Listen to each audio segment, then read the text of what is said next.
Bonjour et bienvenue dans une nouvelle vidéo. Nous allons parler de l'usage pacifique de la haute mer. Avant de commencer, n'oubliez pas de me soutenir en vous abonnant et en likant ma vidéo si vous aimez mon travail. La liberté de la haute mer est un principe clé garanti par la Convention des Nations Unies sur le droit de la mer. Cependant, les activités qui s'y exercent doivent répondre à une limite, l'usage pacifique de la haute mer, c'est-à-dire que conformément à l'article 301 de la Convention, qui énonce que dans l'exercice de leurs droits et l'exécution de leurs obligations en vertu de la Convention, les États parties s'abstiennent de recourir à la menace ou à l'emploi de la force contre l'intégrité territoriale ou l'indépendance politique de tout État, ou de toute autre manière incompatible avec les autres principes de droit international énoncés dans la Charte des Nations Unies.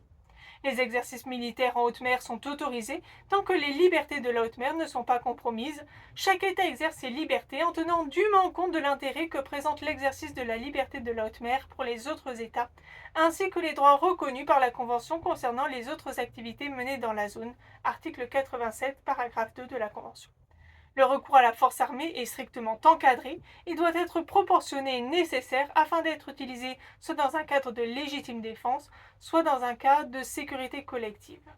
On peut penser au récent torpillage de l'Iris Dena, frégate iranienne par un sous-marin nucléaire américain survenu le 4 mars 2026. Cette attaque était licite dans le cadre de la guerre déclarée entre les États-Unis et l'Iran, que la frégate soit en mission militaire ou non, un navire militaire étant considéré comme une cible légitime. En revanche, la Charte des Nations Unies et le Jus ad bellum, le droit des conflits armés, qui réglemente la manière dont les hostilités peuvent être menées pendant un conflit, protège les combattants contre les blessures ou les souffrances inutiles et protège les non-combattants et les civils, et en particulier l'article 18 de la Convention de Genève pour l'amélioration du sort des blessés, des malades et des naufragés des forces armées sur mer, appelée Deuxième Convention de Genève, les États-Unis auraient dû porter secours aux naufragés. Après chaque combat, les parties au conflit prendront sans tarder toutes les mesures possibles pour rechercher et recueillir les naufragés, les blessés et les malades, les protéger contre le pillage et les mauvais traitements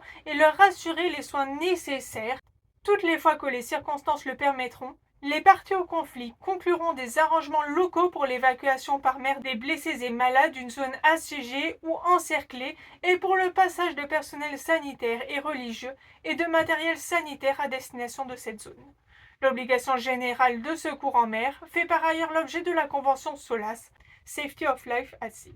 Ainsi, les États-Unis auraient dû porter assistance aux naufragés, ce qu'ils n'ont pas fait, c'est le Sri Lanka, au large duquel le naufrage a lieu, qui a dû s'en charger. La guerre perturbe les nombreuses activités humaines, y compris en mer, comme nous pouvons le constater au sujet de la guerre en Iran, où nous sommes témoins d'un double blocus maritime, américain comme iranien, dans le détroit d'Ormuz. Le droit international vise à ce que le conflit ne perturbe pas les activités commerciales maritimes des États non impliqués dans un conflit armé. En particulier, les navires marchands battant pavillon neutre ne peuvent être attaqués. Dans le cadre de la guerre des États-Unis et Israël contre l'Iran, l'Iran a frappé certains navires perçus comme ayant des intérêts liés aux États-Unis et à Israël en réponse à des attaques états-uniennes visant les navires forçant le blocus des ports iraniens, comme c'est le cas du porte-conteneurs MSC Sariska 5. Cependant, certaines frappes paraissent aléatoires, comme celle qui a touché le navire CMA-CGM San Antonio alors qu'il s'apprêtait à franchir le détroit d'Ormuz. Le droit international permet cependant les attaques visant des navires civils s'il existe des motifs raisonnables de croire qu'ils transportent des marchandises de contrebande ou qu'ils enfreignent un blocus, et si, après avoir été préalablement avertis, ils refusent clairement et intentionnellement de s'arrêter ou s'opposent clairement et intentionnellement à toute visite, fouille ou capture, comme cela a été le cas fin mai et début juin 2026, lorsque l'armée américaine a frappé les cargos Lion Star et Lexi, alors qu'ils tentaient de forcer le blocus et de rejoindre un port iranien après avoir ignoré les avertissements, s'ils se livrent à des actes de belligérance au nom de l'ennemi, s'ils agissent en tant qu'auxiliaires des forces armées hostiles, s'ils font partie du système de renseignement ennemi ou coopèrent avec celui-ci, s'ils naviguent sous escorte de navires de guerre ou d'aéronefs militaires ennemis, transportent du matériel militaire, et s'il n'est pas possible pour les forces attaquantes d'offrir d'abord aux navires marchands la possibilité de mettre leurs passagers et leur équipage en sécurité. À moins que les circonstances ne le permettent pas, il convient de les avertir afin qu'ils puissent modifier leur itinéraire, décharger ou prendre d'autres précautions. Enfin, certains navires sont considérés comme neutres et ne doivent pas être attaqués. Il s'agit des navires hôpitaux, des embarcations utilisées pour les opérations de sauvetage côtier et autres transports médicaux, des navires bénéficiant d'un sauf-conduit en vertu d'un accord entre les parties belligérantes, à savoir les navires disposant d'une autorisation d'un titre de libre passage permettant aux navires marchands ennemis de quitter un port ennemi dans un délai déterminé au début des hostilités,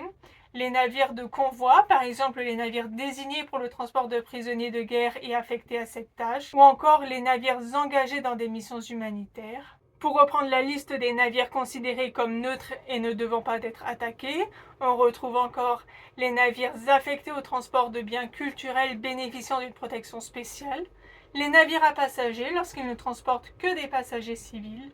les navires chargés de missions religieuses, philanthropiques ou scientifiques. À noter que, évidemment, les navires recueillant des données scientifiques susceptibles d'avoir des applications militaires ne font pas l'objet de cette protection. Les navires destinés à la pêche côtière ou au service de petits commerces local, ils sont toutefois soumis à la réglementation de l'autorité navale belligérante opérant dans la zone et peuvent être inspectés par cette autorité. Les navires conçus ou adaptés exclusivement afin de lutter contre la pollution du milieu marin, les navires qui se sont rendus, les radeaux de sauvetage et les canots de sauvetage, à condition qu'ils soient employés de manière inoffensive dans le cadre de leur usage normal, qu'ils se soumettent à un contrôle d'identité à une inspection lorsqu'on le leur demande, et qu'ils n'entravent pas intentionnellement les déplacements des combattants et obéissent à tout ordre de s'arrêter ou de s'écarter du chemin lorsqu'on le leur demande.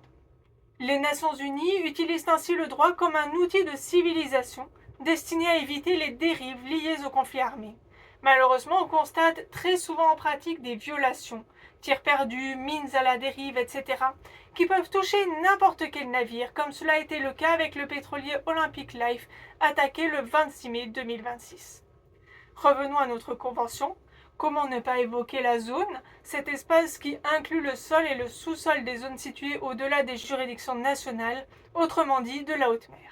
Dès 1967, le Comité des fonds marins a dégagé 2 principes relatifs à l'exploitation de la zone, aux fins exclusivement pacifiques et dans l'intérêt de l'humanité tout entière. Puis en 1982, la Convention des Nations Unies sur le droit de la mer a consacré le statut de patrimoine commun de l'humanité. Un statut presque unique puisque seul l'espace extra-atmosphérique et les corps célestes le partagent.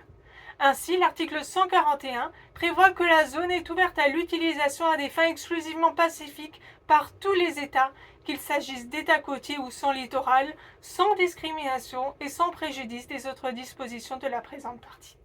Enfin, en ce qui concerne le sujet de la recherche scientifique marine et du transfert de techniques liées à l'exploitation de la zone, ceux-ci doivent également être conduits à des fins exclusivement pacifiques et dans l'intérêt de l'humanité tout entière, conformément aux articles 143 et 144 de la Convention. J'espère que cette vidéo vous aura été instructive et que vous apprécierez également les prochains épisodes. À bientôt dans une nouvelle vidéo.